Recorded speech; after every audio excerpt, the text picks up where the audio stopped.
Good evening, fam. Our latest will be about MK Party, Zuma, Floyd and Julius Malema. Floyd is claiming that funds are being looted from MK bank account without any trace. He alleges that 7 million is withdrawn every month with no clear accountability. This has obviously sparked major controversy across social media. People are saying Shivambu's revelation could land Zuma in legal trouble. He also stated that Julius Malema is unfit to lead and that all his subordinates within EFF know about it. According to Floyd, Malema is surrounded by people who don't believe in his leadership, but they are too afraid to speak out. Listen to him in the next slide and let us know of your thoughts in the comment section. And that's all we have for now. Thank you so much for tuning in. I'll see you again next time. Bye.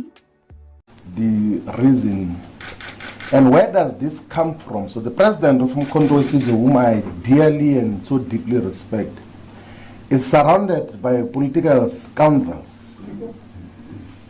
who opportunistically use his kindness, sometimes gullibility that comes with age, to write down fake intelligence report to influence him towards wrong directions. And the reason they do that is because they want to steal money from Mkondo Sizwe.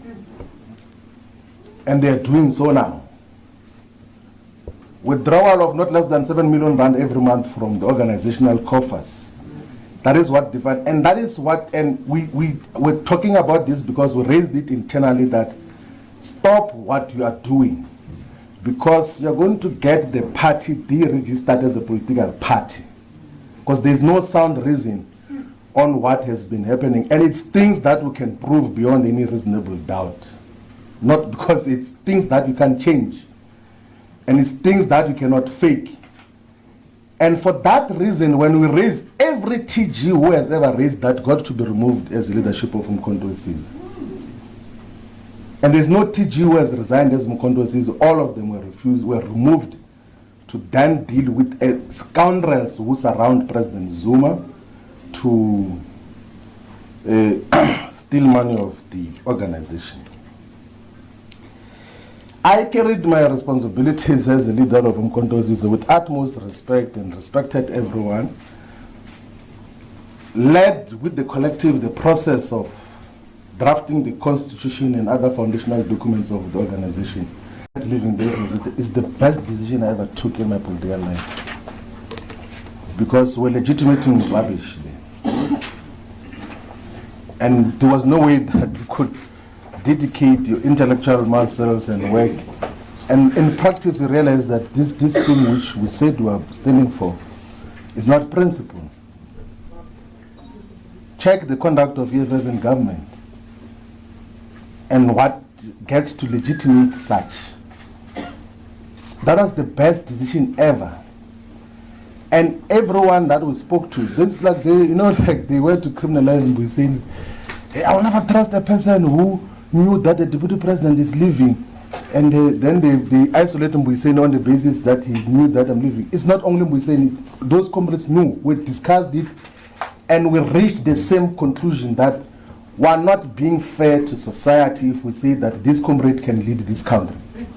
All of us agreed with the people who are leading EFF now. That is basically that is the reality of the situation. The people who are leading EFF, all of us were unanimous. And then the issue was, what do we do? If I wanted to destabilize, someone is asking, were you sponsored to destabilize the EFF? If I wanted to destabilize the EFF, I could have started a faction inside and caused interactions and this. What then the decision was, like, let me not destabilize the EFF, let me leave. I never spoke about the EFF anyway. And also in respect of the responsibilities that I had, that if I was national organizer or secretary general and then speak about the EFF, it was going to be confused as if I'm speaking on those platforms on behalf of the organization. In terms of how we got to deal with those issues, part of, although there were dynamics, like part of the things which I used to appreciate about the EFF was that I knew that foundationally I came with the idea of funding the EFF.